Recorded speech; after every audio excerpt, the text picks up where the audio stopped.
तो अपन ने न्यूक्लियर और पार्टिकल फिजिक्स स्टार्ट की थी, आपका paper number second, paper number first अपन पूरा कर चुके हैं क्वांटम मैकेनिक्स।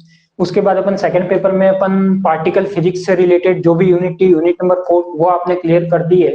तो एक बार मुझे कमेंट करके बता दीजिए कि आपको अब तक कॉन्फिडेंस आ गया होगा, क्वेश्चन करने का तरीका कैसे आपको बीएससी में क्वेश्चन अटेंड करने हैं, कैसे आपको एग्जाम पेपर में क्वेश्चन आने वाले हैं, वो भी मैं ऑलमोस्ट आपको बता चुका हूँ। तो उसी के साथ अपन एक नई यूनिट की स्टार्टिंग करने जा रहे हैं जिसका नाम है यूनिट नंबर सेकंड। इस यूनिट नंबर सेकंड में आपके पास 3 तरह के चैप्टर है। कौन कौन से चैप्टर है, पहले तो मैं इस यूनिट का इंट्रोडक्शन दे देता हूँ कि इसमें आपको क्या क्या पढ़ना है। सबसे पहले तो अपन बात करेंगे किसकी, इस यूनिट नंबर सेकंड की बात करें, कौन सी, न्यूक्लियर एंड पार्टिकल फिजिक्स में यूनिट नंबर सेकंड है। इसमें आपके पास टोटल 3 चैप्टर आते हैं और तीनों चैप्टर में थोड़ा बहुत आप पढ़ चुके हो पहले। तो तीनों चैप्टर में अपन ने थोड़ा थोड़ा आपने 12th क्लास में पढ़ा है। तो इसका जो फर्स्ट चैप्टर आता है वो है रेडियो एक्टिविटी। वो क्या है आपके पास, रेडियो एक्टिविटी। फर्स्ट आता है आपका पास रेडियो एक्टिव।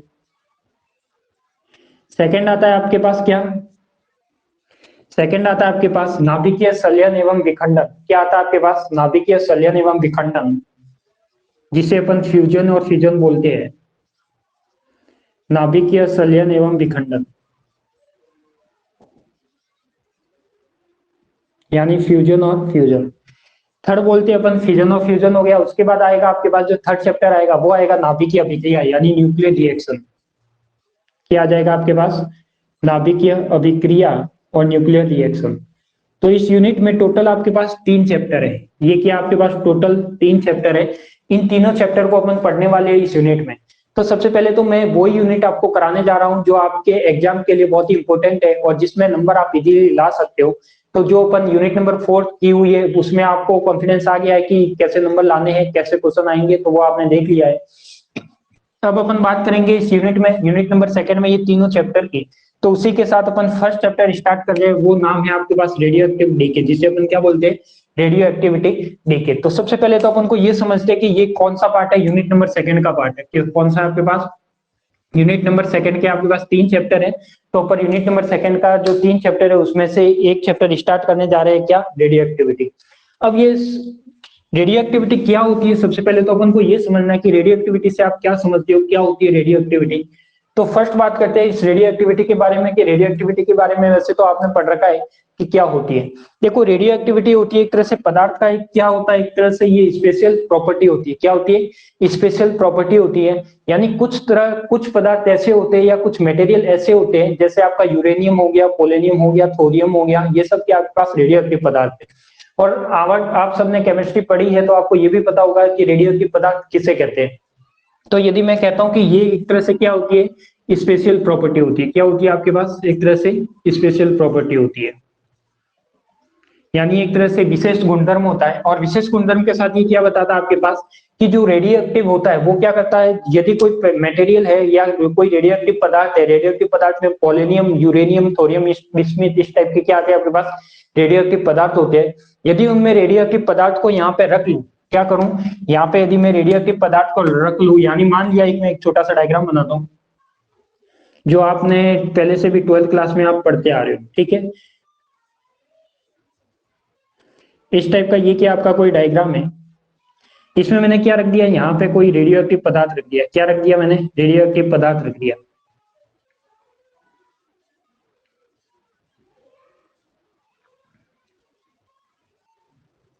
क्या हो गया, रेडियो एक्टिव मैटर हो गया। तो ये रेडियो एक्टिव मैटर क्या करेगा, यहाँ से कुछ विकिरण निकालेगा, या फिर मैं कह सकता हूँ कि जो रेडियो एक्टिव पदार्थ होता है वो क्या करता है, स्वतः ही कुछ पार्टिकल का क्या करता है, इमिट करता है। अब कौन कौन से पार्टिकल इमिट करता है या कौन कौन से विकिरण उत्सर्जित करता है, तो यहाँ पे मैं कह सकता हूँ कि यहाँ पे आपके पास 3 तरह के पार्टिकल ये निकालता है, एक तो अल्फा पार्टिकल, एक बीटा पार्टिकल, एक गामा पार्टिकल।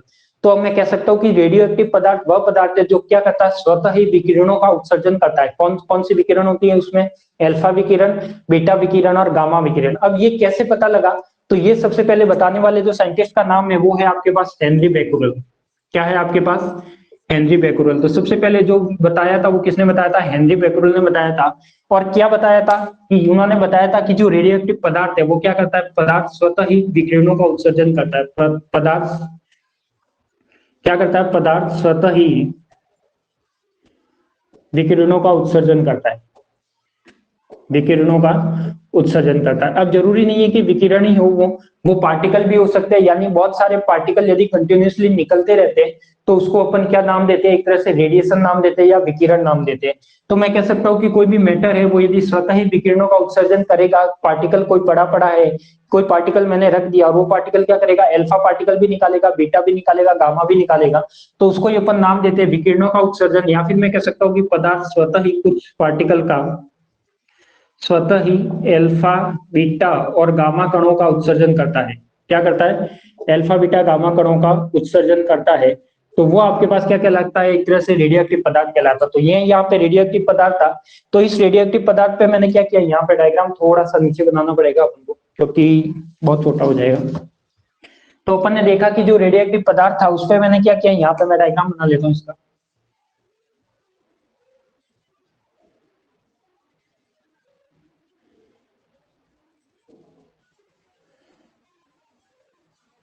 ठीक है, यहाँ पे मैंने कोई रेडियोएक्टिव पदार्थ रख दिया, ये क्या था आपके पास, एक तरह से रेडियोएक्टिव पदार्थ था। अब ये क्या करता है कि मान लो कि मैंने कोई रेडियोएक्टिव पदार्थ रखा, तो यहाँ पे क्या रख दिया, रेडियोएक्टिव पदार्थ रख दिया। कोई रेडियोएक्टिव पदार्थ रखने के बाद क्या होगा यहाँ पे, अब मैंने कहा कि ये जो पदार्थ है वो क्या करता है, स्वतः ही विकिरणों का उत्सर्जन करता है। या मैं कह सकता हूँ कि स्वतः ही क्या करता है, कोई अल्फा पार्टिकल निकालता है, बीटा पार्टिकल निकालता है और गामा पार्टिकल निकालता है। तो यहाँ पे मैं कह सकता हूँ कि इस तरह से मैंने यहाँ पे कैसे पता लगा, वो मैं प्रोसेस बता रहा हूँ कि कैसे पता लगा कि यहाँ पे अल्फा पार्टिकल भी निकल रहा है, बीटा भी निकल रहा है और गामा भी निकल रहा है। तो यहाँ पे मैंने क्या किया, दो प्लेट ली। क्या किया मैंने यहाँ पे, दो प्लेट ली। कौन कौन सी प्लेट ली, एक तो ली नेगेटिव प्लेट, कौन सी लिया आपके पास, ऋणात्मक प्लेट या नेगेटिव प्लेट, और एक क्या ली मैंने, धनात्मक प्लेट। एक क्या ली मैंने, धनात्मक प्लेट। अब इन दोनों में होता क्या है, इन दोनों में पता है आपको कि जब कोई रेडियोएक्टिव पदार्थ तीन तरह के पार्टिकल निकालेगा, एक तो अल्फा, एक बीटा और एक गामा, तो ये पार्टिकल सारे के सारे कहाँ जाएंगे। तो यदि मैं कहता हूँ कि ये पार्टिकल, यदि कुछ पार्टिकल है, अब ऋणात्मक प्लेट की तरफ कौन सा पार्टिकल आएगा और धनात्मक प्लेट की तरफ कौन सा पार्टिकल जाएगा, तो मैं यहाँ पे मैं कह सकता हूँ कि जो नेगेटिव पार्टिकल है वो तो कहाँ जाएगा आपका, अल्फा पार्टिकल की ओर, यानी जो नेगेटिव पार्टिकल है, नेगेटिव पार्टिकल तो कहाँ जाएगा, एक तरह से पॉजिटिव प्लेट की ओर, यानी नेगेटिव पार्टिकल होगा वो पॉजिटिव प्लेट की ओर जाएगा, जो और जो पॉजिटिव पार्टिकल होगा वो नेगेटिव पार्टिकल की ओर अट्रैक्ट होगा। तो मैं कह सकता हूँ यहाँ पे कि यहाँ से यदि आपका कुछ अल्फा कण निकल रहा है, क्या निकल रहा है, यहाँ पे कुछ अल्फा कण निकल रहा है, तो ये अल्फा कण कुछ इस टाइप से निकलेगा। क्या निकलेगा, अल्फा कण कुछ इस टाइप से निकलेगा। और ये जो अल्फा कण है वो सारे के सारे कहाँ आ जाएंगे, इस ऋणात्मक प्लेट की ओर क्या करेंगे, अट्रैक्ट करेंगे। जब ये अट्रैक्ट करेंगे तो इसी को मैं नाम देता हूँ क्या, अल्फा विकिरण। क्या नाम देता हूँ इसको मैं, अल्फा विकिरण। तो मैं कह सकता हूँ कि यहाँ पे जो कण है वो कौन से आपके पास, अल्फा कण है, और इसी को मैं नाम देता हूँ क्या, अल्फा विकिरण या अल्फा रेडिएशन। क्या नाम देता हूँ, अल्फा विकिरण या अल्फा रेडिएशन। सेकेंड बात करते हैं, इस प्लेट की तरफ कौन जाएगा। तो यहाँ पे मैंने देखा कि आपके पास कोई भी रेडियोएक्टिव पदार्थ था, अल्फा बीटा गामा तीनों कणों को निकालता है, तो ये वाले पदार्थ मटेरियल कहाँ जाएंगे आपके पास, मैं एक तरह से बना लेता हूँ अलग कलर के पेन से। तो ये वाले सारे के सारे मटेरियल कहाँ जाएंगे आपके पास, इस तरीके से यहाँ पे जाएंगे। कहाँ पे जाएंगे आपके पास, यहाँ पे जाएंगे। तो ये कौन से पार्टिकल है आपके पास, एक तरह से मैं कह सकता हूँ कि ये सारे के सारे कौन से आपके पास, बीटा कण है। क्या है आपके पास, बीटा कण है। और इन्हीं को मैं रेडिएशन की बेस पे कहूँ तो ये क्या कहलाएगा आपके, एक तरह से बीटा विकिरण कहलाएगा। क्या कहलाएगा, बीटा विकिरण कहलाएगा। तो ये क्या कहलाएगा, बीटा विकिरण। अब यदि मैं कहता हूं कि फोटोन कहाँ जाएगा, तो आप जानते हो कि फोटोन क्या होता है, मास लेस होता है, चार्ज लेस होता है। तो एक तरह से जो फोटोन है वो क्या करता है, इलेक्ट्रिक प्रॉपर्टी नहीं रखता है, ना मैग्नेटिक प्रॉपर्टी रखता है। या फिर मैं ऐसे भी कह सकता हूँ कि जो रेडियोएक्टिव पदार्थ है उसको यदि मैं इलेक्ट्रिक और मैग्नेटिक फील्ड दोनों में ले जाऊं, तो इलेक्ट्रिक और मैग्नेटिक फील्ड में रखने पर वो ऐसा इफेक्ट देता है कि जो इलेक्ट्रिक और मैग्नेटिक फील्ड जनरेट होगा उसके अंदर में यदि कोई रेडियोएक्टिव मटेरियल रख लूं, रेडियोएक्टिव पदार्थ रख लेता हूं, तो अल्फा पार्टिकल है वो धनात्मक प्लेट की ओर आएंगे। सॉरी, अल्फा पार्टिकल आपको पता है पॉजिटिव कण होता है। कौन सा होता है आपके पास, अल्फा पार्टिकल होता है वो कैसा कण है आपके पास, पॉजिटिव कण है। कौन सा है, पॉजिटिव कण है। और जो पॉजिटिव कण होगा वो किस साइड आएगा आपके पास, नेगेटिव प्लेट की ओर। तो यहाँ पे मैं कह दिया कि अल्फा पार्टिकल है आपके पास पॉजिटिव पार्टिकल होता है, कौन सी तरफ अट्रैक्ट करेगा, ये ऋणात्मक प्लेट की तरफ, यानी नेगेटिव प्लेट की ओर अट्रैक्ट करेगा। ऐसे ही आपके पास यहाँ पे बीटा कण है, और बीटा कण जानते हो ये सारे के सारे कैसे होते हैं, एक तरह से बीटा कण में अपन बात करते हैं कि ये सारे के सारे कैसे होते हैं, एक तरह से नेगेटिव पार्टिकल होते हैं। और नेगेटिव पार्टिकल हमेशा कहाँ जाएंगे, धनात्मक प्लेट की ओर जाएंगे। अब मैं कहता हूँ कि गामा कहाँ जाएगा या फोटोन कहाँ जाएगा, तो जो आपका गामा है या फोटोन है वो निकलेगा कुछ इस टाइप से, यानी वो क्या करता है, किसी भी तरफ अट्रैक्ट नहीं करता, किसी भी तरफ अट्रैक्ट नहीं करता। तो यहाँ पे मैं कहलाता हूँ कि ये कौन से कण है आपके पास, गामा कण है, और इसी को मैं क्या कहता हूँ, गामा विकिरण कहता हूँ। क्या कहता हूँ, गामा विकिरण कहता हूँ। अब ये वाला जो कंसेप्ट है वो सबसे पहले बताया किसने था, तो बताने वाले का नाम है आपका हेनरी बेक्यूरेल। क्या है आपका? Henry Becquerel. इसलिए ये अपन क्या करते हैं कि जब कोई पदार्थ इस तरीके से अपन को अलग अलग रेडिएशन देता है, पहले अल्फा रेडिएशन दे रहा है, फिर बीटा रेडिएशन दे रहा है, फिर गामा रेडिएशन दे रहा है, किसके बेस पे दे रहा है कि कंटिन्यूसली यहाँ पे अल्फा पार्टिकल निकलता है, कंटिन्यूसली यहाँ पे बीटा पार्टिकल निकलता है और गामा पार्टिकल निकलता है। तो मैं कह सकता हूँ कि इसको यहाँ पे क्या कहते हैं अपन, बेक्यूरल विकिरण भी कहते हैं, बेक्यूरल रेडिएशन भी कहते हैं। क्या कहते हैं अपन? बेक्यूरल विकिरण और बेक्यूरल रेडिएशन भी कहते हैं। क्लियर? तो यहाँ पे ये आपको ध्यान रखना है कि बेक्यूरल विकिरण किसे कहते हैं, बेक्यूरल रेडिएशन किसे कहते हैं। तो इसमें ये चीज आपको ध्यान रखनी है कि इसमें क्या क्या प्रोसेस होता है, कैसे कैसे होता है। तो इसके बारे में अपन यदि मैं कहूं कि ये जो प्रोसेस है वो किसमें किया गया, इलेक्ट्रिक और मैग्नेटिक फील्ड में किया गया। यहाँ से अपन ने को पता लगाया कि जो रेडियो एक्टिव पदार्थ है, पदार्थ कौन कौन से होते हैं आपको अपने पीरियोडिक टेबल में पढ़े होंगे। वैसे आपने यूरेनियम हो गया, थोरियम हो गया, बेरिलियम, इस टाइप के ये जो पदार्थ है वो क्या होते हैं आपके पास, रेडियो एक्टिव होते हैं। पोलोनियम हो गया। तो ये सारे पदार्थ क्या करते हैं, इस तरीके से पार्टिकल निकालते हैं। और इसका आपके पास एक में प्रैक्टिकल भी होता है जिसे अपन बोलते हैं जीएम काउंटर। यदि आप कॉलेज में हो तो आप कॉलेज में पूछ सकते हो आपके लैब में ये प्रैक्टिकल है या नहीं है, जीएम काउंटर। प्रैक्टिकल का नाम है आपके पास जीएम काउंटर। और ये जीएम काउंटर क्या करता है, यहाँ पे इस तरीके से कोई भी रेडियो एक्टिव पदार्थ रखा जाता है, उस रेडियो एक्टिव पदार्थ को सबसे पहले नीचे रखते हैं। इस टाइप से इसका कुछ इंस्ट्रूमेंट होता है, यहाँ पे कुछ कांचे बने होते हैं, इस टाइप से होता है। और इसमें क्या करते हैं अपन, सबसे पहले कोई रेडियो एक्टिव मटेरियल होता है, उस रेडियो एक्टिव पदार्थ को अपन लैब से निकाल के, अलमारी से निकाल के, जो एक बॉक्स में बंद होता है, उसको आप निकाल के पहले यहाँ पे रखोगे। फिर यहाँ से नोट करोगे कि आपके पास कितने अल्फा पार्टिकल डिटेक्ट हुए, बीटा पार्टिकल कितने डिटेक्ट हुए और गामा पार्टिकल कितने डिटेक्ट हुए। उसके बाद इस प्लेट को निकाल कर आप कहाँ रखोगे, इसके ऊपर लाओगे तो आपको पता लगेगा कि अल्फा कितने आए, बीटा कितने आए, गामा कितने आए। फिर इस आप प्लेट को आप निकाल के ऊपर ले जाओगे, तो इसको पहले नीचे रखा था, फिर ऊपर, फिर उससे ऊपर, फिर उससे ऊपर रखा। तो इससे आपको क्या पता लगेगा कि जैसे जैसे इस प्लेट को आप ऊपर लाओगे तो वहां पे जो डिटेक्ट होने की नंबर है वो आपके पास बढ़ेंगे। यानी जो अल्फा रेडिएशन है, जो बीटा रेडिएशन है, जो गामा रेडिएशन है, वो आपके पास क्या होगी, ज्यादा मिलेगी। क्या मिलेगी? ज्यादा मिलेगी। क्लियर?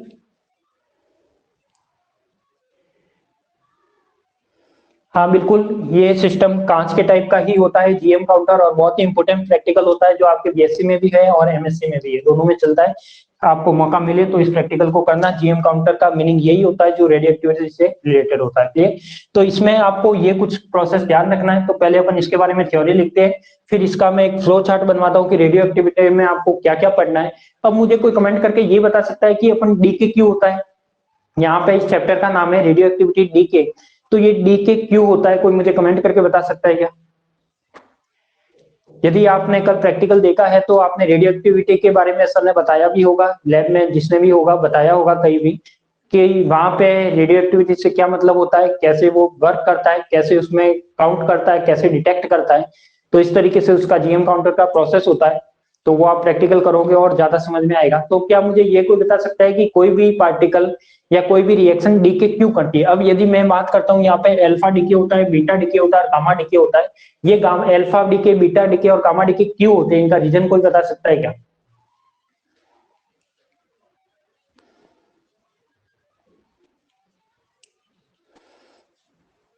बिल्कुल, किसने भी आंसर दिया है, वेरी गुड। कि आपको पता है कि आप जानते हो कि कोई भी पार्टिकल होता है वो हमेशा स्टेबल कंडीशन में आना चाहता है। क्या होता है? स्टेबल कंडीशन में आना चाहता है। तो जब कोई पार्टिकल यदि स्टेबल में आना चाहेगा तो वो क्या करता है, जब कोई पार्टिकल यदि स्थायी अवस्था में आना चाहता है, स्टेबल में आना चाहता है, तो वो कुछ ना कुछ पार्टिकल का डीके करता है। तो यहाँ पे जो यदि अल्फा पार्टिकल, बीटा पार्टिकल और गामा पार्टिकल का डीके करता है, तो कोई क्या था आपके पास, कोई न्यूक्लियर था या कोई क्या था आपके पास, पेरेंट न्यूक्लियर था।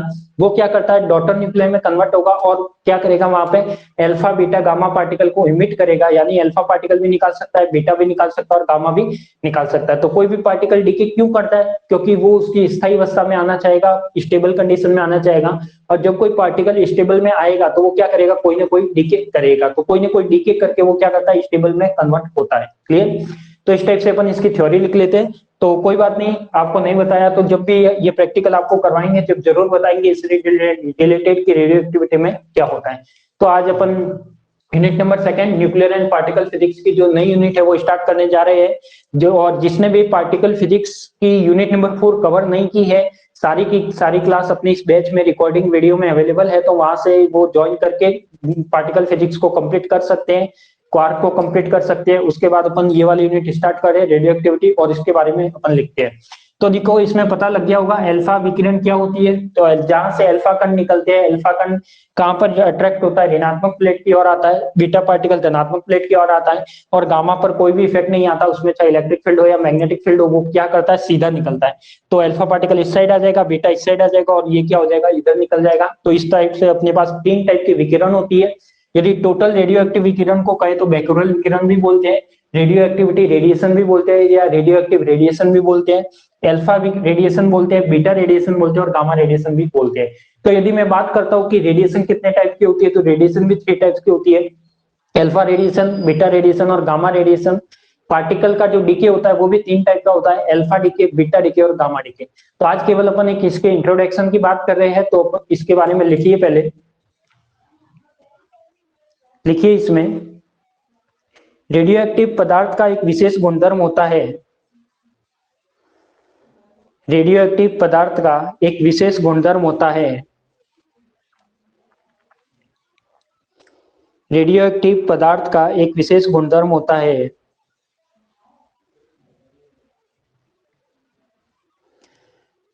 वह पदार्थ जिससे स्वतः विकिरण का उत्सर्जन होता है, वह पदार्थ जिससे स्वतः ही विकिरण का उत्सर्जन होता है,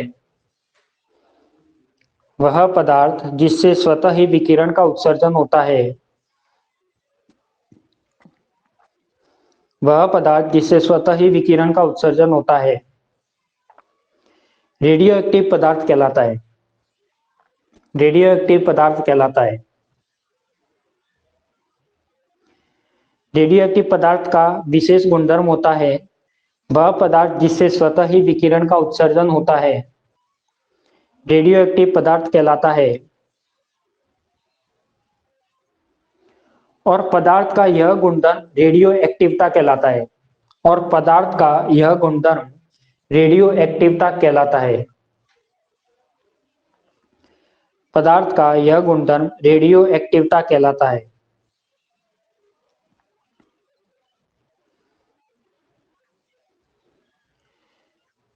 इस गुणधर्म के बारे में, इस गुणधर्म के बारे में, इस गुणधर्म के बारे में सर्वप्रथम हेनरी बैक्यूरेल ने बताया, इस गुणधर्म के बारे में सर्वप्रथम हेनरी बैक्यूरेल ने बताया,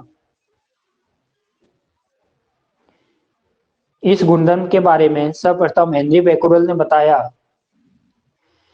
इसलिए उत्सर्जित होने वाली विकिरणों को, इसलिए उत्सर्जित होने वाली विकिरणों को, इसलिए उत्सर्जित होने वाले विकिरणों को बैक्यूरेल विकिरण भी कहते हैं, इसलिए उत्सर्जित होने वाले विकिरणों को बैक्यूरेल विकिरण भी कहते हैं।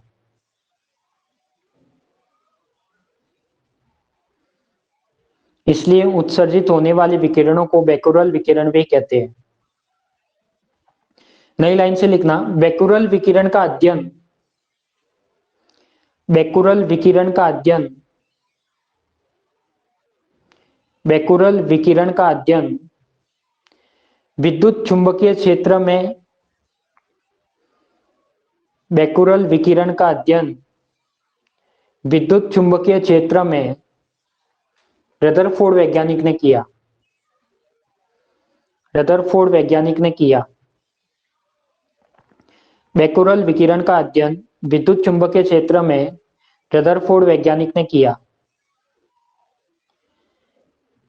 इसके अनुसार बैक्यूरेल विकिरण 3 प्रकार की होती है, इसके अनुसार बैक्यूरेल विकिरण 3 प्रकार की होती है,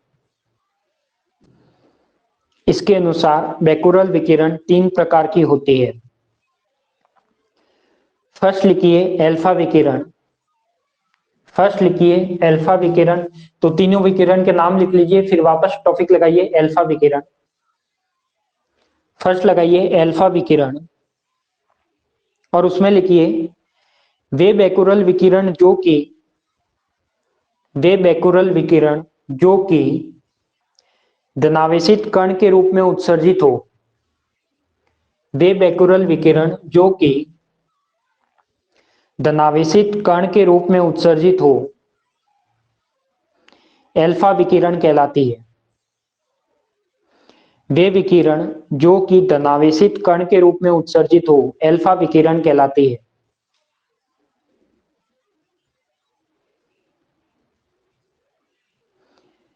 वे बैकुरल विकिरण जो कि धनावेशित कण के रूप में उत्सर्जित हो, एल्फा विकिरण कहलाती है। सेकंड लगाइए बीटा विकिरण। सेकंड लगाइए बीटा विकिरण। इसमें लिखो वे बैकुरल विकिरण, वे बैकुरल विकिरण जो कि ऋणावेशित कण के रूप में उत्सर्जित हो, वे बैकुरल विकिरण जो कि ऋणावेशित कण के रूप में उत्सर्जित हो, वे बैकुरल विकिरण जो कि ऋणावेशित कण के रूप में उत्सर्जित हो, बीटा विकिरण कहलाती है। वे बैकुरल विकिरण जो कि ऋणावेशित कण के रूप में उत्सर्जित हो, बीटा विकिरण कहलाती है। थर्ड लिखो गामा विकिरण। थर्ड लिखो गामा विकिरण, और इसमें लिखिए वे बैकुरल विकिरण जो कि गामा विकिरण, उसमें लिखो वे बैकुरल विकिरण जो कि विद्युत चुंबकीय तरंग के रूप में, वे बैकुरल विकिरण जो कि विद्युत चुंबकीय तरंग के रूप में या फोटॉन कण के रूप में उत्सर्जित हो, वे बैकुरल विकिरण जो कि विद्युत चुंबकीय तरंग के रूप में या फोटॉन कण के रूप में उत्सर्जित हो,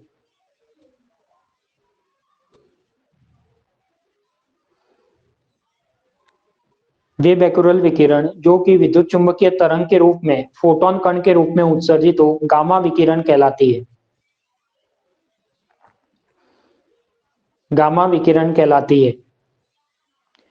और यह विद्युत चुंबकीय क्षेत्र से प्रभावित नहीं होती, और यह विद्युत चुंबकीय क्षेत्र से प्रभावित नहीं होती, यह विद्युत चुंबकीय क्षेत्र से प्रभावित नहीं होती। जल्दी से एक अच्छा सा सुंदर सा ये वाला डायग्राम है जो अलग अलग कलर के पेन से बनाया हुआ है, तो इस अलग अलग कलर के पेन की सहायता से आप भी इस सुंदर से डायग्राम को बना लीजिए। जो भी मैंने आपको समझाया है वही मैंने आपको थ्योरी में लिखाया है, कोई भी नई चीज नहीं लिखवाई। डायग्राम को बना लीजिए, फिर अपन बढ़ते आगे इसके फ्लो चार्ट पे।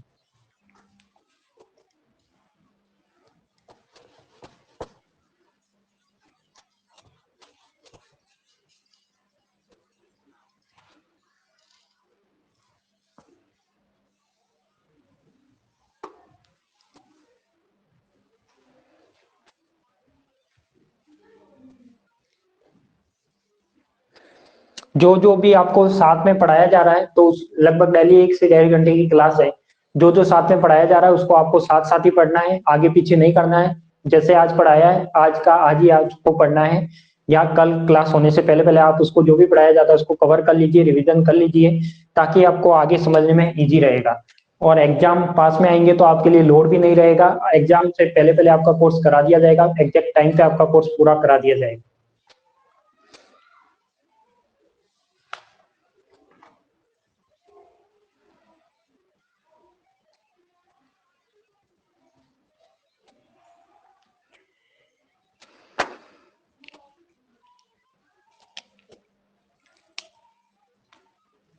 फिर आप लगाइए, एक डेफिनेशन लिख लीजिए डीके की डायग्राम बनाने के बाद।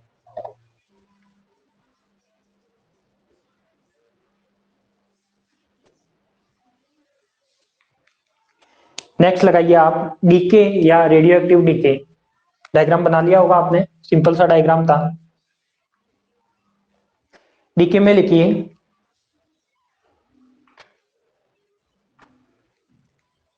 डीके में लिखियो प्रत्येक नाभिक या कण प्रकृति में स्थायी होना चाहता है।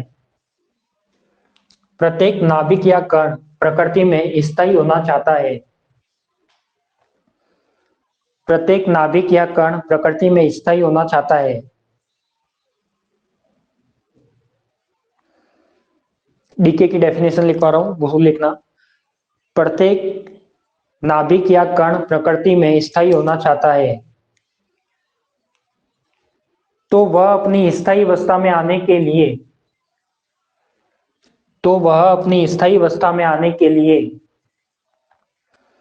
तो वह अपनी स्थायी अवस्था में आने के लिए कुछ कण का उत्सर्जन करता है या कुछ कण का डीके करता है।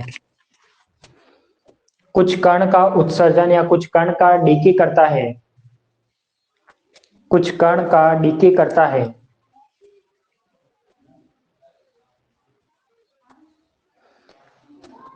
और डीके करके वह अपनी स्थायी अवस्था को प्राप्त करता है। और डीके करके वह अपनी स्थायी अवस्था को प्राप्त करता है। डीके करके वह अपनी स्थायी अवस्था को प्राप्त करता है। डीके करके वह अपनी स्थायी अवस्था को प्राप्त करता है। अब अपन एक डीके का फ्लो चार्ट बना रहे हैं कि इस चैप्टर में आपको क्या क्या पढ़ना है वो भी आपका थोड़ा आइडिया हो जाएगा। तो देखो अपन एक फ्लो चार्ट बनाने जा रहे हैं इसमें डीके का, कि कौन कौन से डीके आपको करने हैं और उसमें क्या क्या आएगा। तो ये जो डीके होता है वो 3 टाइप्स का होता है। जो भी अपन डीके की बात करते हैं वो क्या होता है, 3 टाइप से होता है। कैसे? अपन एक फ्लो चार्ट बना रहे हैं, तो देखो जो आपके पास फर्स्ट डीके होता है, यदि मैं यहाँ पे फर्स्ट डीके की बात करूं, 3 टाइप से आपके पास। तो फर्स्ट तो आ जाएगा आपके पास एल्फा से। क्या हो जाएगा? अल्फा से। सेकंड हो जाएगा आपके पास बीटा से। और थर्ड हो जाएगा आपके पास गामा से। यानी एक तरह से अल्फा डीके क्या हो जाएगा आपके पास यहाँ पे, अल्फा डीके। यहाँ पे हो जाएगा आपका बीटा डीके। और यहाँ पे हो जाएगा आपके पास गामा डीके। फिर आपके पास जो अल्फा डीके है, तो अल्फा डीके में आपको ध्यान होना चाहिए कि जो अल्फा डीके होगा उसमें हमेशा क्या होगा, आपके पास एक तरह से अल्फा कण का उत्सर्जन होगा। क्या होगा? अल्फा कण का उत्सर्जन होगा।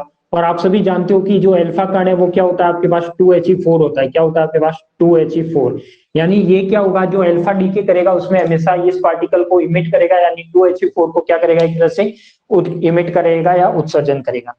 फिर आता है आपके पास बीटा डीके। तो बीटा डीके को मैं कितने पार्ट्स में बांटता हूँ? 2 टाइप्स में बांटता हूँ। जो बीटा डीके है प्रॉपर जो होता है वो कितने 2 टाइप्स में होता है, बट इसका जो एक पार्ट है वो एक और होता है जिसको अपन बोलते हैं इलेक्ट्रॉन कैप्चर। तो देखो यहाँ पे एक तो आता है आपके पास बीटा माइनस डीके। क्या आता है? Beta minus DK. एक आता है आपके पास बीटा प्लस डीके। एक क्या आता है आपके पास? Beta plus DK. एक आता है आपके पास इलेक्ट्रॉन कैप्चर, यानी इलेक्ट्रॉन ग्रहण करना। क्या बोलते हैं जिसे? Electron capture.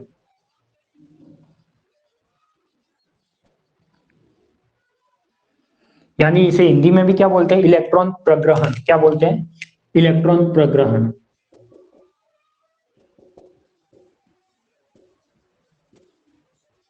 इंग्लिश में वर्ड याद रखा करो, इजी रहता है।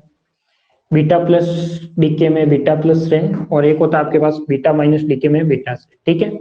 अब देखो यहाँ पे जो कौन कौन से पार्टिकल का होता है, तो देखो जो बीटा माइनस डीके है उसमें तो हमेशा क्या निकलता है? इलेक्ट्रॉन निकलता है। क्या निकलता है आपका? इलेक्ट्रॉन निकलता है। यानी इलेक्ट्रॉन का डीके होता है, यानी कोई भी नाभिक होगा वो क्या करेगा? इलेक्ट्रॉन को इमिट करेगा, और यहाँ पे बीटा डीके बताएगा। बीटा प्लस डीके में है उसमें आपका क्या निकलता है? पॉजिट्रॉन निकलता है। और जो इलेक्ट्रॉन प्रग्रहण है वो क्या करता है? इलेक्ट्रॉन को ग्रहण करता है। क्या करता है? इलेक्ट्रॉन को ग्रहण करता है। क्लियर? इसके बाद अपन बात करते हैं किसकी, ये देखो अल्फा हो गया, बीटा हो गया, और अब अपन बात करते हैं गामा की। अब अपन किसकी बात करते हैं?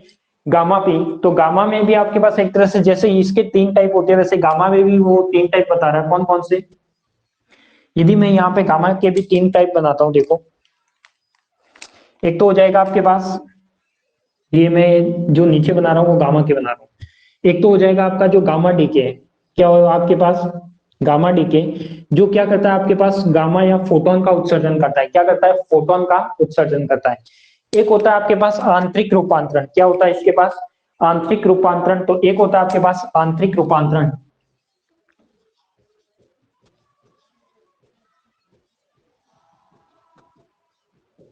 क्या होता है आपके पास? आंतरिक रूपांतरण।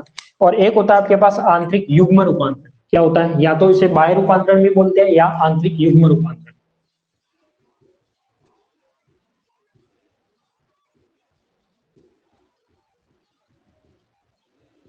क्या होता है? एक तरह से इंटरनल कंजर्वेशन।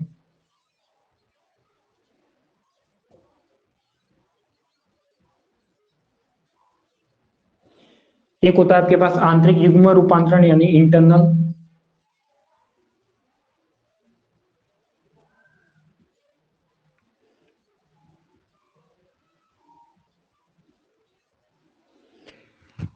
ये होता है। तो मैं कह सकता हूं कि यहाँ पे क्या होता है आपके पास, ये सॉरी कंजर्वेशन मैंने लिख लिया क्या? हाँ, कंजर्वेशन नहीं है, कन्वर्जन है। क्या है आपके पास? Conversion, CUN।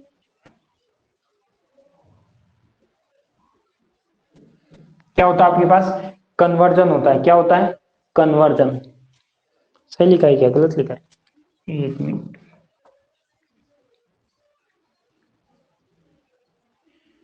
कन्वर्जन होता है, कंजर्वेशन नहीं। कंजर्वेशन तो क्या होता है, जो अपने पार्टिकल फिजिक्स में पढ़ा था। ठीक है। तो इस टाइप से ये इसका फ्लो चार्ट है कि जो भी आपका अल्फा डीके होगा, देखो कोई भी रेडियोएक्टिव डीके होता है वो हमेशा 3 टाइप्स में होता है। फर्स्ट आता है आपका अल्फा डीके। अल्फा डीके में हमेशा अल्फा पार्टिकल को इमिट करेगा। सेकंड आता है आपके पास बीटा डीके। तो बीटा डीके में आपके पास 3 तरह के होते हैं। कौन कौन से? एक तो बीटा माइनस डीके होता है जो इलेक्ट्रॉन को इमिट करता है। एक बीटा प्लस डीके होता है जो पॉजिट्रॉन को इमिट करता है। और एक होता है इलेक्ट्रॉन कैप्चर जो क्या करता है, इलेक्ट्रॉन को ग्रहण करता है। इसी के बेस पे अपनी जो बीटा डीके होता है, इसी के बेस पे अपनी एक पाउली हाइपोथेसिस पे आती है, पाउली की संकल्पना भी आती है। तो पाउली संकल्पना भी अपन पढ़ेंगे इस बीटा डीके में। और एक आता है आपके पास गामा डीके। तो गामा डीके में फोटोन का उत्सर्जन होता है, और जब फोटोन का उत्सर्जन होता है तो उसके साथ ही क्या होता है, एक तो आंतरिक रूपांतरण जिसे अपन इंटरनल कन्वर्जन बोलते हैं, एक होता है आपके पास आंतरिक युग्म रूपांतरण, या फिर इसे अपन बाह्य रूपांतरण भी बोलते हैं। क्लियर? तो ये आप एक फ्लो चार्ट बना लीजिए। अब जो अपन कल से क्लास पढ़ेंगे एक एक, उसमें अपन एक एक करके इसको डिस्कस करेंगे। तो फर्स्ट अपन क्या करेंगे, इसको डिस्कस करेंगे, वो होगा आपके पास अल्फा डीके। फर्स्ट क्या होगा आपके पास, एक तरह से अल्फा डीके होगा। सेकंड होगा आपके पास बीटा डीके। और थर्ड होगा आपके पास गामा डीके। ये अलग अलग अपन पढ़ेंगे। क्या करेंगे? अलग अलग पढ़ेंगे। तो देखो फर्स्ट जो कल वाली क्लास में पढ़ेंगे अल्फा डीके। अल्फा डीके में क्या क्या होता है, कैसे रिएक्शन चेंज होती है, इसकी क्या प्रॉपर्टी रहती है, इसकी न्यूक्लियर बेस, इसकी जो रिएक्शन होती है उसकी जो एनर्जी होती है वो निकालेंगे कि इसकी एनर्जी क्या होती है, कैसे इसको फाइंड आउट करते हैं। तो कल वाली क्लास में पढ़ेंगे अपन पूरा अल्फा डीके। तो अल्फा डीके पूरा पढ़ेंगे कल का कल ही, अल्फा डीके। ठीक है। उसके बाद अपन पढ़ेंगे बीटा डीके। तो बीटा डीके में अपन को 3 चीज पढ़नी है, बीटा माइनस, बीटा प्लस और इलेक्ट्रॉन कैप्चर। थर्ड पढ़ना है अपन को गामा डीके। गामा डीके में भी आपको 3 चीज पढ़नी है, एक तो गामा डीके नॉर्मल, एक इंटरनल कन्वर्जन और एक इंटरनल पेयर कंजर्वेशन। तो इस तरीके से अपन को ये वाला जो रेडियो एक्टिविटी चैप्टर है वो अपन इसको पूरा करेंगे एक एक डीके को पढ़ते हुए। तो कल वाली क्लास सभी को ज्वाइन करनी है। आज तो केवल अपना एक इंट्रोडक्शन था, रेडियो एक्टिविटी क्या होती है, रेडियो एक्टिविटी में क्या प्रोसेस होता है, कैसे वो विद्युत चुंबकीय क्षेत्र में इफेक्ट डालता है, और इसका जो फ्लो है कितने कितने टाइप्स के आपको डीके पढ़ने हैं, तो वो अपन ने बात की है। तो इस फ्लो चार्ट को जल्दी से आप बना लीजिए। फ्लो चार्ट है, इसको आप डायग्राम में बना लीजिए। उसके बाद अपन एक एक स्टार्ट करेंगे।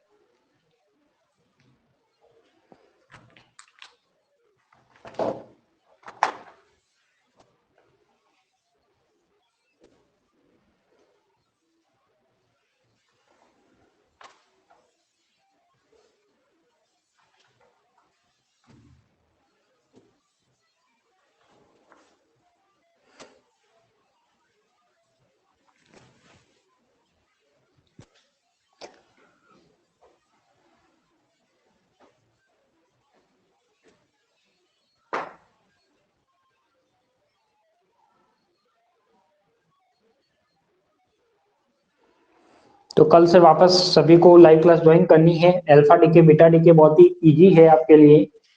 तो इजी टॉपिक आपको पहले कवर करा रहे हैं कि आपको ये जिसमें भी एग्जाम में, बीएससी बीएड के एग्जाम में जो भी क्वेश्चन आएगा वो गलत नहीं होगा।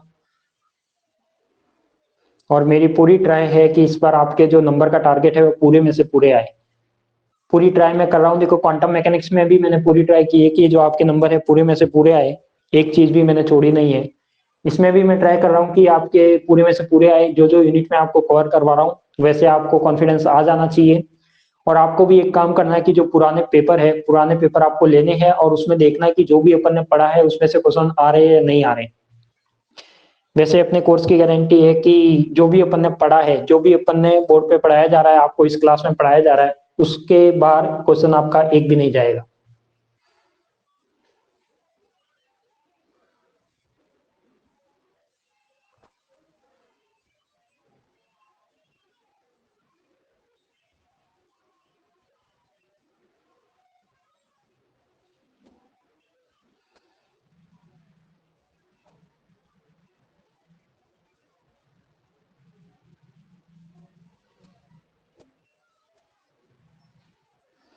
तो कर लिया होगा आपने, फ्लो चार्ट बना लिया होगा।